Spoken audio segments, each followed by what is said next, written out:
Welcome, everybody, back to Citizen State. I'm Adam Fleeman. And I'm Fred Swan. And we're coming to you from Ampersand Guild Hall. Again, we talked about this last time. This place is amazing. I love what this place is doing in the Central Georgia area. Fred, you're the one that picked this out. Tell us a little about why you picked Ampersand. Well, Ampersand is a space, it's an artist space, where people can join for a membership, and then you can essentially reserve either the whole place or part of the space to express yourself in various ways. The primary way they do it is largely through visual arts, either pictures or sculptures or woodcraft, things like that, but they make art like so various, like including political podcasts. Yes, and it's open to the public, so like you don't have to be a member to come in and check things out. Right. It's a really neat place to come and visit, and I definitely recommend it. Yeah, especially because they also hang a lot of artists' work. So if you're interested in new art and local art and supporting local artists, you can come here, check out some local art, maybe purchase some. They also have a nice cafe. All right, so I want to break down a little bit because we didn't break down last time exactly what we do with this show. So we film for about an hour, and me and you talk about various political things that are uncomfortable to talk about. But right. I think we do well talking about these things. Then we chop them up into sections and release them throughout the week. And at the end of the week, you get a full hour-ish long episode. Yeah, if you just really want to just binge the whole thing, then you got a treat on the weekend coming. Right. So I want to just kick things off. You had mentioned that you want to get into Jeff Sessions and something that he did this past week. So tell me about what's going on. All right. So Jeff Sessions has recently issued a suggestion, basically, to the state's attorneys and to prosecutors to increase drug penalties for drug offenses to its maximum. To take whatever the range is, whatever the prison lobby has already set as the maximum, right? Whatever the private prison lobby has set to the range, you want to go for the maximum every single time. And this is specifically on the drug policy, correct? That is what people were talking about. Yes, I'm not certain if his declaration is specific to drugs, but that's what the news media keeps talking about, because apparently Jeff Sessions is really concerned about continuing the war on drugs. And why is that? Like, haven't we outgrown this? Haven't we seen through like beta evidence through Colorado and Oregon and other states that it's just not lucrative for the state to continue this? In fact, it's a money pit if we keep throwing money into this. Let's get past for a moment those drugs that it may be okay to legalize, such as marijuana, and look at drugs that are really harmful to society, such as crocodile, heroin, opioids. You know, we got a huge opioid epidemic. There is no evidence. But they're not talking about locking people up because of opioids, are they? I mean, other than like heroin. Like if you're on Oxycontin, they're cool with that so long as you have a prescription. As long as you have a prescription. But, again, if people are overprescribing, that's a whole other issue. But, I mean, at the end of the day, if your doctor stops giving you a prescription, it may end up being that you will just go to heroin. Well, if it's easier to get heroin and you've already been given a clinical addiction to it, you may as well keep it going. Right, exactly. The big issue is that this policy disproportionately affects poor and minority communities. Communities that we knew Jeff Sessions didn't care about when he was confirmed. Democrats hollered to high heaven, he does not care about black people. And the Republicans just said, we don't care either. And these are also communities that we're going to be ripping any sort of health coverage away, and I'm assuming that includes any sort of ability to help addiction. Right, yeah. Exactly. But we're also going to see... At least we're going to send them to prison. Right, exactly, where they can actually get health care. Yeah. But we're also going to see communities that are, working poor just above the area where they can get Medicaid assistance, but just not quite old enough to get Medicare, who are going to fall into this like hole of no coverage that Republicans have created if the Senate passes the health care bill, which we'll talk about later, who are going to begin using and abusing these drugs. They're going to fall into illegal drugs, and then here comes Attorney General Sessions ready and willing to lock these people up, put them in the prison system so that the private prisons can start putting heads in beds and take more money from taxpayers. Well, I mean, and that's the goal of the private prisons. They get more money because they have more heads in beds, like you said. The same thing with hospitals. More heads in beds, more kickback from the government, more kickback from insurance companies.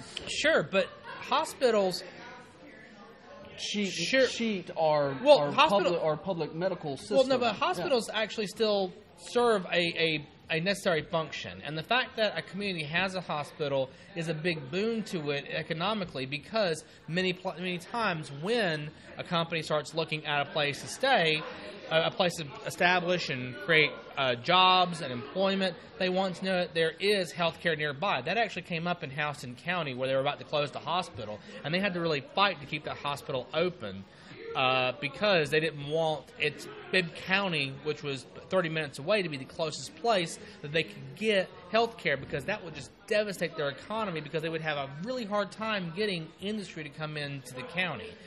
That's different than private prisons. Well, these things are all interconnected, though. Yeah, they're all interconnected. It's like a spider web, and you just have the government spider in the middle just waiting to attack on anything that it can. Part of it is corporate money. It's definitely corporate greed in the mix of it.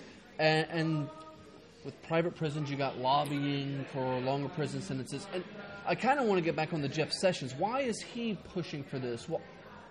Why is that a thing for him? Do we know? It would be interesting to know what his political contributions looked like right before he became Attorney General. And that's something that we can probably investigate to see if there is a connection. Like if suddenly he getting money from private prison corporations and whatnot. But this is a thing that's been an ideological thorn for him for a long time. Yeah, he's been saying bad things about drugs for his entire existence. Right, going to the point where the guy was saying anybody who does marijuana is not a good person. And what do you say to that? You got right. I mean, like, does he know anybody that smokes marijuana? Obviously not. I mean, not openly. I'm betting he knows a lot of people that smoke marijuana. I bet he knows a lot of people who do a lot of things. He is a politician after all. Yeah, and I mean, they probably had to smoke it before they met with him, right, just to get through that meeting. All right, so the elephant in the room, and we've been talking about this all week while we've been trying to put this thing together. We wanted to talk about things that were relevant in the news, and the only thing we could come up with was President Trump, and President Trump, and President Trump. Right. And I feel like I'm just being inundated with this Trump 24/7. There's nothing else out there, and I have a couple of mixed emotions about it. And part of it is, when it comes time to vote here at the midterms, are people going to be so tired of politics? And this is just one side of it. Are they going to be so tired of politics that they're not even going to want to go and spend their energy on something that's just consumed so much of their day-to-day for the past however many months? Well, that is one of the theories about why Clinton lost the election. There was actually a low voter turnout, and it was people who were so over the Trump and Clinton feuding. Well, and the primaries have been starting earlier and earlier every general election. Right. And we had one candidate who elicited a whole lot of energy from a small group, and another candidate who elicited some amount of energy from a larger group, and the energy just ran out for Clinton, essentially. And I think that is a danger that we're going to have to face. But the issue that you got is that this is coming from the media. And it is. It's not even a government thing. This is the media's jumping on. Trump gets the ratings, so that's all that they cover. I told you earlier, I want a plane to crash. I want a plane to go missing so that CNN can talk about that for 24 hours and I can get a break.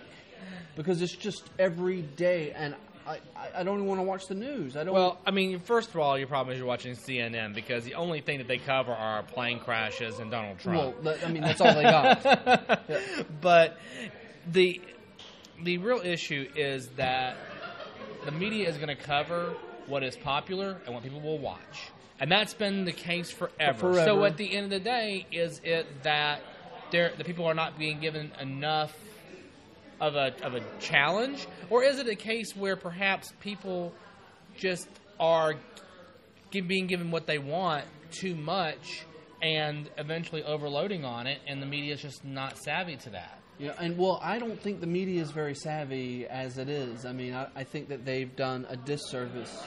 And I know that we're sitting here and are we the media right now? I mean, we not yet. We don't have media. We are over a media. We don't have the media's reach yet. But by the way, click like and share. Right there. Right, this guy knows what's going on. Again, I'm just really sick of it. And this past week, it wasn't just Trump, but they introduced.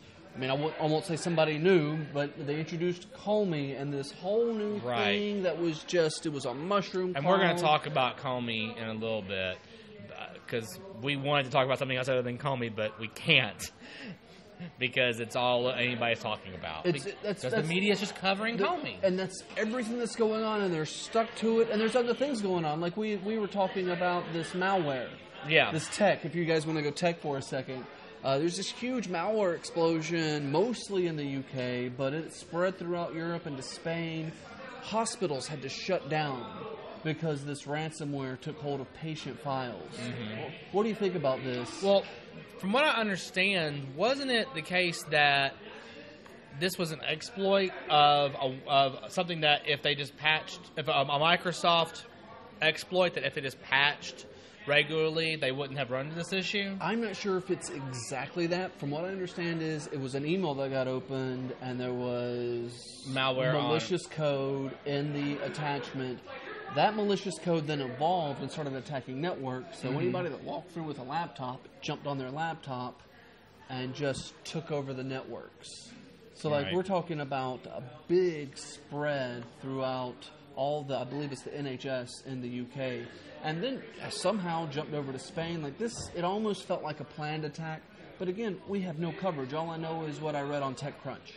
Well, I think this thing, they call these things viruses oftentimes. They do work virally in such that they don't really plan where they're going. They plan an initial attack vector, a place where they're initially going to launch it. And then if it's like a worm, that it'll begin propagating itself, and you have no idea what direction it's going to go or spread. And this was specifically ransomware that acted like a virus. That's why it's newsworthy for me, because it wasn't just some companies got hit with ransomware. That happens every day to 1,000 companies around the world. This is new. This was something that was different and new. And I remember we were preparing for it at work, and I got home and turned on the news, and I was like, "All right, what's going on with this?" Oh, Trump and Comey.